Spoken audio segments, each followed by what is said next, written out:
دیں, جناب کوئی انجینئر بہ کے, جناب کوئی پلمبر بہ کے, جناب کوئی جناب کرنڈی مین بہ کے, جناب کوئی مستری بہ کے, وہ حضرت جناب سیدنا صدیق اکبر دے بارے گل کر رہا ہے, شکل نہیں دیکھی وچوں نے اپنی ہے, اوتھے بہ کے بند کمرے گل کر رہے تھے. میدان چاہو تو ہم دسیے جناب سیدنا صدیق اکبر کہندو کنوں جڑا اپنے حجرے دی مسجد تو باہر نہ نکل سکے, او انہاں دے بارے گل کرے جنہاں حضور دی خاطر سارا کچھ قربان کیتا, جنہوں گھر 2 وقت دی روٹی نہ میسر ہوئے, او حضرت جناب سیدنا صدیق اکبر دے بارے گل کرے. اے تے میدان وچ حضرت جناب سیدنا صدیق اکبر حضور سید عالم صلی اللہ علیہ وسلم نال جدوں ہجرت دے موقع تے چلے تے این بے کے اندر کتاباں جناب کیڑا بن کے تے جناب 4 یوٹیوبراں نال تے جناب این نہیں گل بندی, اے دین نو ڈھان والیاں گلاں. کہ میں قصہ آدم اور ابلیس 7 دفعہ آیا ہے, وہ الفاظ آپس میں میچ نہیں کرتے, تھوڑے تھوڑے فرق کے ساتھ ہیں, ایک ہی طرح کی گفتگو ہے, وہ قرآن کا اسلوب ہے, بات پہنچانی تھی, الفاظ کے چناؤ میں فرق ہو سکتا ہے, ورنہ 7 دفعہ اگر قصہ آدم اور ابلیس آتا تو اللہ اور شیطان کی جو گفتگو ہے جس کا موڈ ہمیں نہیں پتا, وہ الفاظ تو ایک جیسے ہونے چاہیے تھے, وہ الفاظ میں بھی فرق ہے. وہ الفاظ اسی اعتبار سے ہیں کہ جو ان صورتوں کی عربی لنگوسٹک کے اعتبار سے ڈیوائن میوزک چل رہا ہوتا ہے, جسے میں ڈیوائن میوزک کہتا ہوں, ملکوتی غنا, تو وہ اس اعتبار سے الفاظ کا چناؤ کیا گیا ہے, بات بالمفہوم ڈلیور ہوئی ہے. تو حدیث میں بھی ہو سکتا ہے کہ حدیث میں تھوڑے مختلف الفاظ ہوں, قرآن میں مختلف ہوں, بات بالمفہوم ڈلیور ہو رہی ہوتی ہے, بے وقت ساری باتیں درست ہوتی ہیں.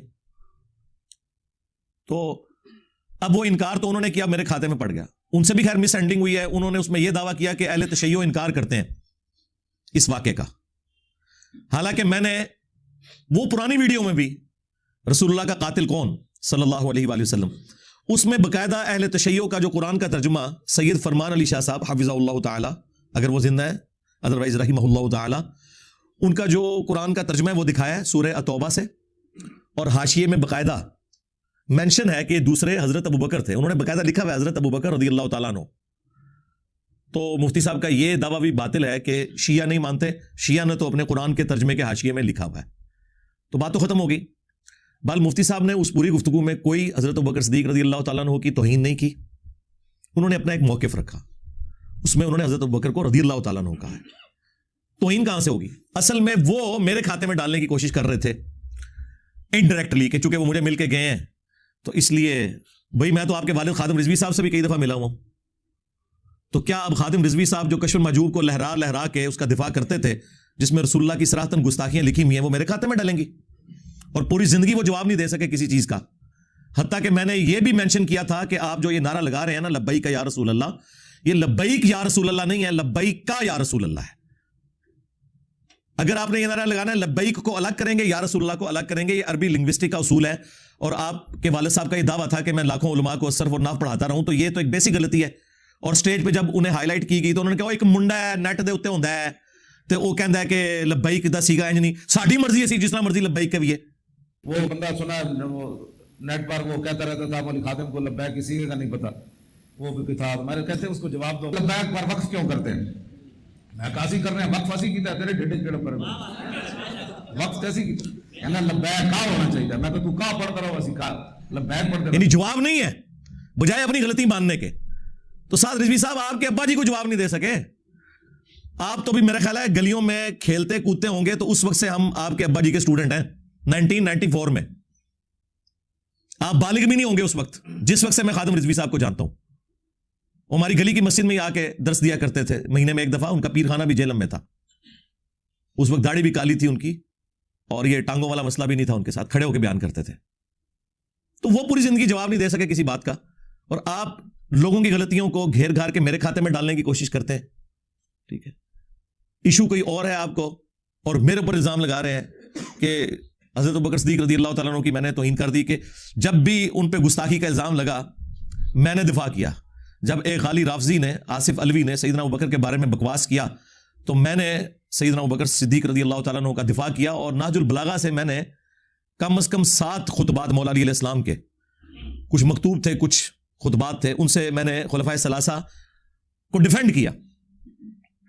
حضرت ابوبکر صدیق رضی اللہ تعالیٰ عنہ کی شان میں ساری ویڈیوز میری ہیں, اور اگر کوئی کرتا ہے تو وہ ایک جنرل کوئی بات کرتا ہے ایک ایک حدیث کے نمبر کے ساتھ. اگر اس پلانٹ ارتھ پہ کسی اور نے سیدنا ابوبکر صدیق رضی اللہ تعالیٰ عنہ کی شان بیان کی ہے ایک ایک حدیث کا نمبر ڈسپلے کر کے, تو بتائیں میرے علاوہ. صحابہ کرام کا بھی تعارف ہم نہیں کروایا آ کے, آپ لوگوں نے صرف نام ہی سنے ہوئے تھے. تو آپ لوگوں کا یہ حال ہے کہ آپ تو حضرت ابوبکر صدیق رضی اللہ تعالیٰ عنہ کا وہ خطبہ ہی نہیں بیان کر سکتے جو انہوں نے رسول اللہ کی میت کے اوپر دیا ہے.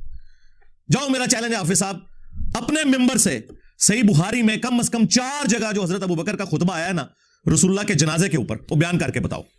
چلو، ٹائم قیامت تک ہے، ورڈ بائی ورڈ بیان کرنا ہے. عربی لنگوسٹک میں جو اس کا ترجمہ بنتا ہے نا وہ اپنی پبلک کو بتانا ہے.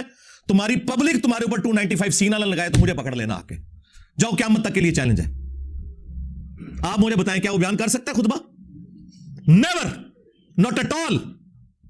4 جگہ آیا کہ جب رسول اللہ صلی اللہ علیہ وآلہ وسلم کی وفات ہوئی تو آپ صلی اللہ علیہ وآلہ وسلم کی میت مبارکہ حجرہ عائشہ میں رکھی ہوئی تھی. سیدنا ابوبکر داخل ہوئے، سر مبارک سے کفن کو ہٹایا، ماتھے پہ بوسہ دیا اور کہا یا رسول اللہ صلی اللہ علیہ وآلہ وسلم، اللہ تعالیٰ آپ پہ 2 موتیں جمع نہیں کرے گا. ایک موت تو آپ کو آنی تھی، وہ آ گئی. اب ہمیشہ کی زندگی آپ کے لیے، آخرت کی. کیونکہ پیرلل میں حضرت عمر نے وہ تلوار اٹھائی ہوئی تھی کہ جو شخص یہ کہے گا کہ نبی الاسلام دنیا سے تشریف لے گئے ہیں تو میں اسے قتل کر دوں گا. ان کا نظریہ یہ تھا کہ جس طرح موسیٰ علیہ السلام 40 دن کے لیے کوہ طور پر گئے تو نبی الاسلام بھی وقتی طور پر ڈورمنٹ پوزیشن میں چلے گئے ہیں، کیونکہ آپ علیہ السلام نے ہم سے یہ وعدہ کیا ہے کہ رومن اور پرشین امپائرز بھی گریں گی.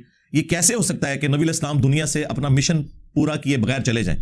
وہ یہ سمجھتے تھے کہ یہ جو پیش گوئیاں آئیں گے رسول اللہ کی زندگی میں پوری ہوں گی.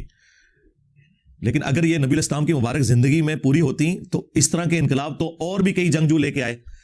نبی صلی اللہ علیہ وآلہ وسلم تو اللہ کے پیغمبر تھے اور اللہ تعالیٰ کی غیبی تائید تھی آپ علیہ السلام کے ساتھ کہ آپ کی وفات کے بعد ہزاروں لوگ مرتد ہو گئے جنہوں نے فتح مکہ کے موقع پر کلمہ پڑھا تھا.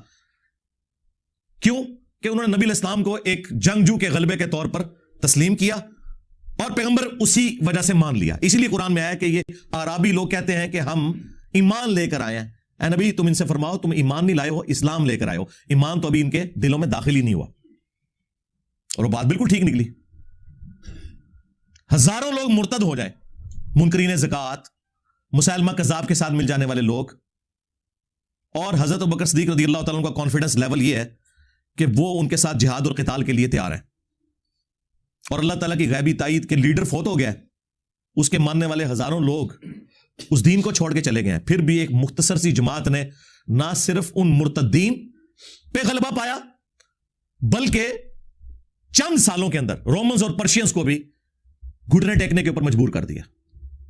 یہ وہ وعدہ تھا، وَالَّذِي أَرْسَلَ رَسُولَهُ بِالْهُدَى وَدِينِ الْحَقِّ لِيُظْهِرَهُ عَلَى الدِّينِ كُلِّهِ وَلَوْ كَرِهَ الْمُشْرِكُونَ. وہی اللہ ہے جس نے اپنے پیغمبر صلی اللہ علیہ وآلہ وسلم کو الہدا یعنی قرآن کے ساتھ اور دین حق کے ساتھ مبعوث کیا تاکہ اس دین کو تمام ادیان پر غالب کر دے. بہرحال حضرت عمر کو غلطی لگی، وہ یہ سمجھتے تھے کہ نبی الاسلام خود یہ مشن مکمل کر کے جائیں گے. لیکن حضرت بکر صدیق رضی اللہ تعالیٰ عنہ نے اپنا کانفیڈنس لوز نہیں کیا. اس غم کے موقع پر بھی انہوں نے جرت دکھائی، نبی الاسلام کی میت کو بوسہ دیا، حجرہ عائشہ سے باہر نکلے، ممبر پہ چڑھے اور لوگوں سے کہا کہ عمر کو اس کے حال پہ چھوڑ دو، تم میری طرف متوجہ ہو. ظاہر حضرت ابوبکر کا ایک مرتبہ صحابہ میں زیادہ تھا، لوگ حضرت عمر کو چھوڑ کے ان کی طرف متوجہ ہو گئے. پہلا جملہ جو سیدنا ابوبکر صدیق رضی اللہ تعالیٰ عنہ علیہ السلام نے بولا، جو بخاری میں کم از کم 4 جگہ آیا ہے، ممبر پہ چڑھ کے حمد و صلات کے بعد، وہ پاکستان کے قانون 295C میں صراحتاً گستاخانہ جملہ ہے ان کی ڈاکٹرن میں، اور ہماری ڈاکٹرن میں بالکل فٹ ان بیٹھتا ہے قرآن اور سنت کے اندر. الا من کان یعبد محمدا فان محمدا قد مات. آگاہ ہو جاؤ، جو کوئی بھی محمد کی عبادت کرتا تھا وہ جان لے کہ محمد مر چکے. فان محمدا قد مات. وصال شریف نہیں فرما گئے، وصال بھی اردو میں آتا ہے اور عربی میں بھی لفظ وصال یوز ہوتا ہے لیکن یہ یوز نہیں کیا. ومن کان یعبد اللہ، اور جو کوئی اللہ کی عبادت کرتا تھا وہ جان لے فإن اللہ حی لا یموت، کہ بے شک اللہ تعالیٰ زندہ ہے، اسے کبھی موت نہیں آئے گی. اب مجھے بتائیں کیا صحابہ کرام میں کوئی رسول اللہ کی عبادت کرتا تھا؟ فرضی جملہ بولا. کیوں؟ تاکہ امت کے عقیدے ٹھیک کیے جائیں. یہ ٹی ایل پی والے ہوتے ہیں نا تو کہتے ہیں تمہیں اور کوئی آیت نہیں لبھی، اور کوئی حدیث نہیں لبھی، تو کولوں گلا کرنا ہے. یہ کولوں ہی گل کی ہے نا، یہ کوئی آیت حدیث تو نہیں تھی. میرے تو بڑا کڑا بریلوی ہے, میں انہاں دے مزاج سمجھنا وا. اوے تو پڑھ ان اللہ و ملائکتہ یصلون علی النبی اللہم صلی علی محمد وعلی آل محمد. تو پڑھ وما ارسلناک الا رحمۃ للعالمین. تو پڑھ قل ان کنتم تحبون اللہ فاتبعونی یحببکم اللہ. تو پڑھ انا ارسلناک شاہدا ومبشرا ونذیرا وداعیا الی اللہ باذنہ وسراجا منیرا. تو اور کوئی گل نہیں لبھی, کونوں گلاں بنانا ہے, شرک سے ختم ہو چکے ہیں. تو یہ گل کیوں کی تھی؟ کیا صحابہ کرام جڑے شرک کرتے سن؟ کسی کی جرت نہیں ہوئی. اس زمانے میں یہ لوگ نہیں تھے نا, اس سے ہی سمجھ لیں, یہ نہیں تھے اس زمانے میں. ہم لوگ تھے سامنے بیٹھے ہوئے, ہاں, جنہیں یہ پتا تھا کہ بخاری میں یہ حدیث ہے. سیدنا عمر فاروق رضی اللہ تعالیٰ عنہ کہتے ہیں میں نے خود رسول اللہ سے اپنے کانوں سے منبر پہ یہ بات سنی تھی کہ دیکھنا میری شان کو اس طرح بلند نہ کرنا جس طرح نصارہ نے اپنے پیغمبر کو بڑھا دیا تھا. میں اللہ کا بندہ اور اس کا رسول ہوں, مجھے اللہ کا بندہ اور اس کا رسول ہی کہنا. محمدن عبدہ ورسولہ صلی اللہ علیہ وآلہ وسلم. اس کائنات نے سب سے بڑا شرک دیکھا ہے نا, تو ایک پیغمبر کے نام کے اوپر دیکھا ہے, عیسیٰ ابن مریم کے نام کے اوپر. رسول اللہ نے دوسرا عیسیٰ ابن مریم بن جانا تھا اگر نبی صلی اللہ علیہ وآلہ وسلم امت کو سمجھا کے نہ جاتے. میں یہ کہتا ہوں رسول اللہ کی کامیابی ہے کہ آپ کی میت کے اوپر توحید بیان ہو رہی ہے, شان رسالت نہیں بیان ہو رہی, توحید بیان ہو رہی ہے. اس وقت یہ ضرورت تھی, لوگ غم کی حالت میں تھے. نبی علیہ السلام تو اسی دن کامیاب ہو گئے. آپ نے اپنے اس لگائے ہوئے درخت کا پھل اسی دن دیکھ لیا کہ رسول اللہ کی میت کے اوپر صحابہ کرام جو ہے وہ توحید بیان کر رہے ہیں. الا من کان یعبد محمدا فان محمدا قد مات. آگاہ ہو جاؤ, جو کوئی بھی تم میں محمد کی عبادت کرتا تھا وہ جان لے کہ محمد مر چکے. ومن کان یعبد اللہ فان اللہ حی لا یموت. اور جو کوئی اللہ کی عبادت کرتا تھا وہ جان لے کہ اللہ تعالیٰ کو کبھی موت نہیں آئے گی, وہ ہمیشہ زندہ رہے گا. اس پہ اکتفا نہیں کیا سیدنا ابوبکر نے, اس کے بعد قرآن کی آیت تلاوت کی, سورہ آل عمران آیت نمبر 144. وما محمد الا رسول قد خلت من قبلہ الرسل. محمد تو نہیں مگر ایک رسول, ان سے پہلے بھی کئی رسول گزر چکے.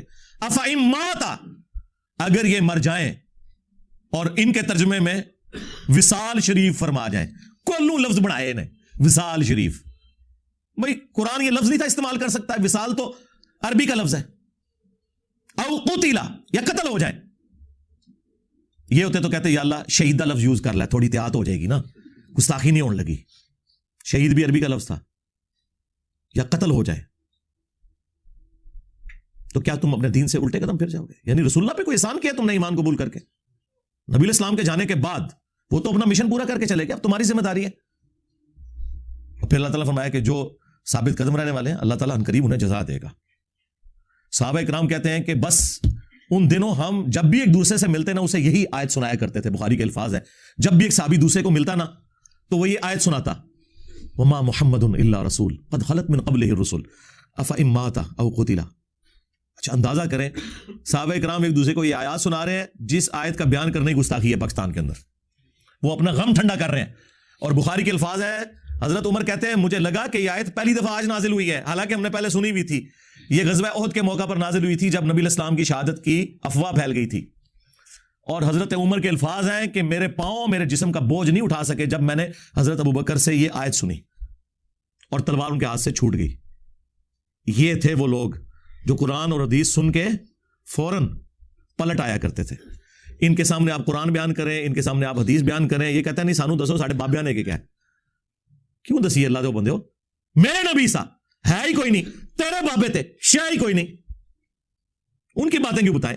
عزتیں تم لوگوں نے اویل کی ہیں رسول اللہ کے نام کے اوپر, سواریاں سوار کی ہیں تم نے مکے اور مدینے کے نام کے اوپر, اور جا کے اجمیر شریف اور بغداد شریف میں پھینکی ہیں. چندے کھا رہے ہو رسول اللہ کے نام کے اوپر اور تعلیمات اپنے بابوں کی بتاتے ہو, لے رہے ہو تم بابے اپنے. تو اندازہ کریں یہ حضرت ابوبکر صدیق رضی اللہ تعالیٰ کا ایٹیچیوڈ. اگلی آیت انہوں نے پڑھی سورہ الزمر کی آیت نمبر 30, انک میت و انہم میتون. اے نبی تمہیں بھی مرنا ہے انہیں بھی مرنا ہے, اور پھر تم اللہ کے حضور قیامت والے دن جھگڑا کرو گے, یعنی اللہ تعالیٰ فیصلہ کرے گا تمہارے درمیان. میت کے الفاظ استعمال ہوئے, یہ نہیں ہوا کہ اے نبی تمہیں بھی وصال شریف فرمانا ہے اور تمہارے مخالفین کو بھی مرنا ہے, نہیں. انک میتون و انہم میتون. یعنی یہ حضرت ابوبکر کی سنت ہے رضی اللہ تعالیٰ عنہ علیہ السلام کہ کوئی بات بھی کرنی ہے تو قرآن سے دلیل پیش کرنی ہے. یہ کہتے ہیں نہیں جی وہ بزرگوں کا فرما دینا کافی ہے. بھائی سب سے بڑا جو بزرگ ہے جو اولیاء کا سردار ہے, آپ کے اولیاء کے سردار تو مختلف رہے ہیں مختلف زمانوں میں. کبھی بازید ہوتا تھا, پھر عبد القادر جیلانی کو آپ نے بنا لیا, اب پتہ نہیں کس کو بنائیں گے. تو ہمارے تو اولیاء کے سردار جو ہیں حضرت ابوبکر صدیق رضی اللہ تعالیٰ عنہ, حضرت عمر فاروق رضی اللہ تعالیٰ عنہ, حضرت عثمان غنی رضی اللہ تعالیٰ عنہ اور حضرت علی مولا علی علیہ السلام رضی اللہ تعالیٰ عنہ وعلیہم السلام اجمعین وہ ہیں.